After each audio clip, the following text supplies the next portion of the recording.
Baby, you don't know what you do to me. Between me and you, I feel like chemistry. I won't let no one come and take your place. Cause the love you give, it can't be replaced. So go now, and what you do.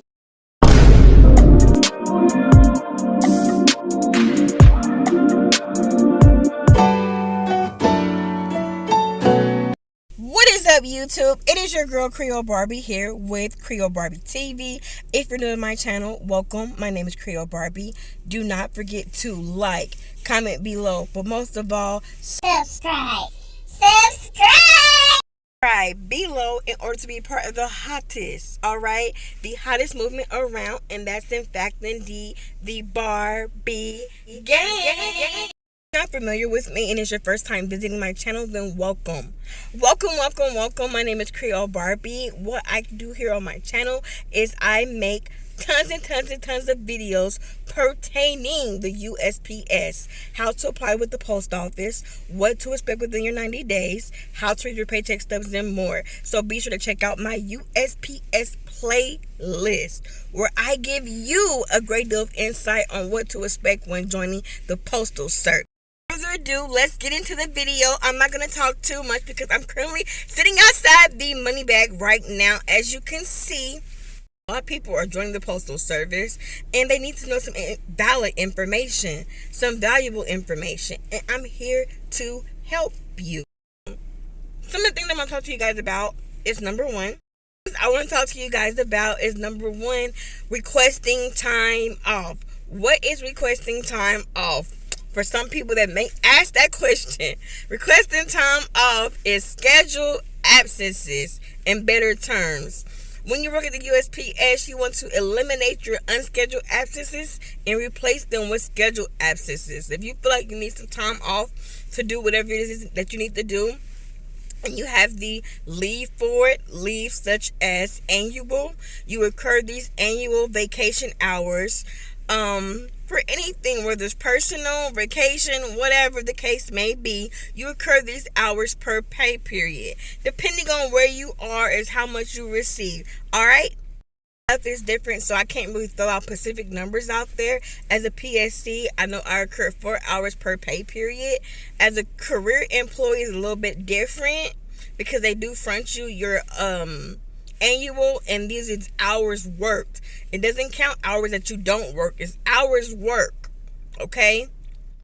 My annual got to get fronted because when I converted already after they gave out the annual for the year for the career employees. They give them out like every January of the year. So therefore, your girl had to get fronted those hours, and I did, and it went towards hours worked. Okay?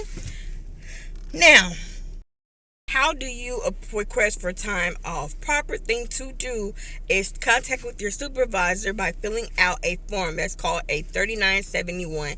That is a request time off form, all right? Now, when you fill out that form, be sure to either do two things. You write it down twice, all right? So you make a copy for yourself, or you can take a picture of it. Me, personally, I love to take pictures of it because when I give you that time request form off and you agree to me having those time off and I don't see it in my virtual time card, when it starts to get near towards that time, I go ahead and, hey, what's going on? I gave you the time request form off. You agreed to it. I gave it to you in advance. How come I'm not seeing it in my virtual time card? A lot of my hours and also my request times off through my virtual time card. And the reason why I do that is because I don't like to have any discrepancies when it comes to my attendance. Literally, that's something that I don't play around with. And I'm going to tell you guys why. I'm going to tell you guys these steps of disciplinary actions due to unscheduled absences. And there are things that you don't want to do, baby. You don't want to get yourself to where you start getting disciplinary behind it. And the reason being is because, Lord beholds, you have an emergency, okay? And you already on thin ice with your attendance. Anything may go. You just never freaking know. Great thing to have from your supervisor to confirm that it is in fact indeed in the system is a copy of the 3971 as they inserted it into the system. And it looks something like this. Something that you want to have as well to verify, hey, I have this time I requested off, and I'm not just taking it off bogusly, and we already have an understanding, okay? Because just in case you take that day off and they try to say, well, oh, it wasn't scheduled, and you want to have that paper trail backed up when you have your union rep there representing you with management, like, hey, yeah, what you talking about? It's right here. Yes, it's right here. It's never not okay not to cover your own you know what, all right? It's every man for themselves. People tend to forget because we are human beings. Therefore, be sure to have your paper trail, have your proof of everything you do when it comes to requesting time off. Be careful about filling out 3971s, and if your supervisor deny your leave and you call in, that is a red flag to getting some type of conversation. So if they deny it, saying they need your service for that day, and you don't show up and you call in, be prepared for a conversation. Just something simple, just to keep you guys updated on request time off, because like I said, a lot of you guys are coming into the post office and you need to know certain things, okay? And what to do and what not to do. Things that I wish somebody would have told me when I got up in here. I had to learn the hard way. But you know what? I had to go through it, so y'all don't got to go through it. In the meantime, I'm out. I love you guys. Let me go clock in. All right?